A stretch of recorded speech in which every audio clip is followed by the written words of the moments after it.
But you are taking a step beyond our existing precedent, right? In Bonta and NAACP, those subpoenas, failure to comply would lead right away to legal penalties, as opposed to here, there's an additional step before you're going to be liable, right? So that is true, Your Honor, but I don't think that matters either under associational harm or under pre-enforcement review. The question for associational harm is whether a reasonable nonprofit organization or a reasonable donor would have been chilled. The Attorney General concedes that's the test at his brief, page 20.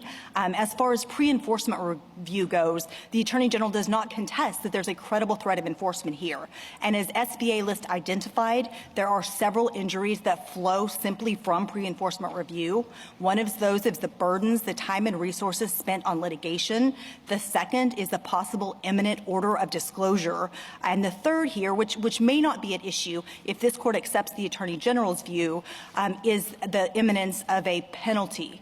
But regardless, those other injuries do occur. And in this case, we have the additional chilling injury. But you're putting a lot of weight on the word imminence, right? I mean, they could proceed with an enforcement action or other penalties, as in Bonta and NAACP, but there is that additional step, right?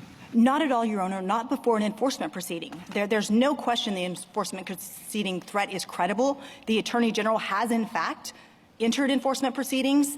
He has entered a motion for sanctions over First Choice's attempt to protect its donor names. And in fact, 12 briefs have been filed at the state trial court, demonstrating the enormous burden that state enforcement alone can cause on a nonprofit organization like First Choice. You just